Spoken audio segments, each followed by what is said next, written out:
আলাইকুম, welcome back to my channel. কেমন আছেন সবাই? আশা করি ভালো আছেন। আলহামদুলিল্লাহ আমিও ভালো আছি। তো ক্যাপশন দেখে নিশ্চয়ই বুঝতে পারছেন আজকে কি রান্না হচ্ছে। আলহামদুলিল্লাহ খুবই মজাদার একটি রেসিপি। চলুন মূল উপকরণে চলে যায়। প্রথমে আমি ইলিশ মাছগুলো ভেজে নিচ্ছি। বেশি বড় সাইজের না, মোটামুটি, কিন্তু এই মাছটা খেতেও খুবই ভালো লাগে। অল্প অল্প একটু একটু হচ্ছে এই হয়েছে, ডিম হয়েছে। তো যাই হোক, প্রথমে আমি কড়াইতে পরিমাণ মতো সরিষার তেল দিয়ে ভেজে নিয়েছি। তারপর এখানে আমি পরিমাণ মতো সাদা তেল দিয়ে দিয়েছি। তারপরে পেঁয়াজ কাঁচামরিচ কুচি দিয়ে হালকা একটু ভেজে নিয়েছি। ভেজে নিয়ে লবণ এড করে দিয়েছি। তারপর এখানে অল্প একটু পানি দিয়ে হলুদের গুঁড়া, মরিচের গুঁড়া দিয়ে ভালো করে আমি এখানে কষিয়ে নেব। আমি এক্সট্রা কোনো মশলা দেব না।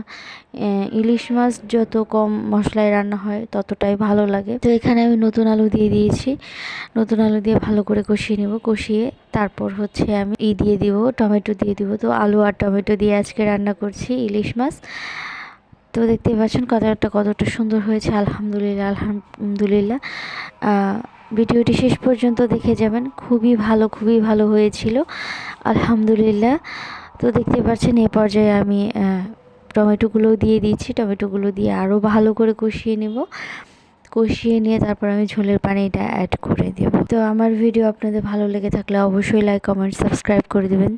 যারা অলরেডি করে ফেলেছেন তাদের সবাইকে অসংখ্য ধন্যবাদ। যারা এখনও করেনি, প্লিজ আমার চ্যানেলটিকে সাবস্ক্রাইব করে দেবেন, পাশের বেল আইকনটি বাজিয়ে দেবেন। সবাইকে অসংখ্য ধন্যবাদ পুরো ভিডিওটি দেখার জন্য।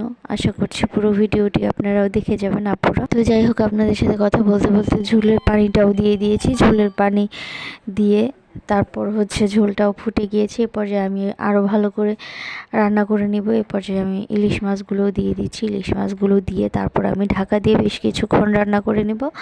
তো আরও কিছুক্ষণ রান্না করতে হবে। রান্না করে নিয়ে তারপর আমি আপনাদেরকে সার্ভ করে দেখিয়ে দেব।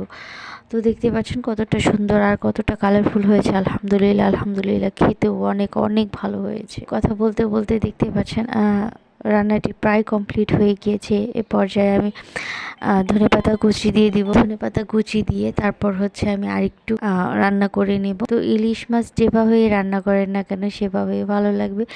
আর বিশেষ করে টমেটো দিয়ে ইলিশ মাছের ঝোল রান্না করলে খেতে তো অসাধারণ লাগে। এ পর্যায়ে আমি বেশ কিছু মটরশুঁটি দিয়ে দিয়েছি। মটরশুঁটিটা খেতে খুব ভালো লাগবে আলহামদুলিল্লাহ। তো অবশ্যই কমেন্ট সেকশনে জানাবেন আপনাদের কাছে কেমন লেগেছে। অবশ্যই কমেন্টে জানাবেন। ভুল ত্রুটি ক্ষমা সুন্দর দৃষ্টিতে দেখবেন। আর এ পর্যায়ে আমি হচ্ছে ধনিয়া পাতা দিয়ে দিয়েছি। ধনিয়া পাতা দিয়ে তারপর আরেকটু রান্না করে নিব। নেড়ে চেড়ে নিয়ে তারপর আপনাদেরকে সার্ভ করে দেখিয়ে দিব কেমন হয়েছে।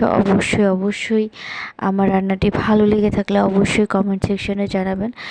ভালো লেগে থাকলে আপুরা ভাইয়ারা, যদি আপনাদের আমার ভিডিওটি ভালো লাগে অবশ্যই লাইক, কমেন্ট, সাবস্ক্রাইব করে দিবেন।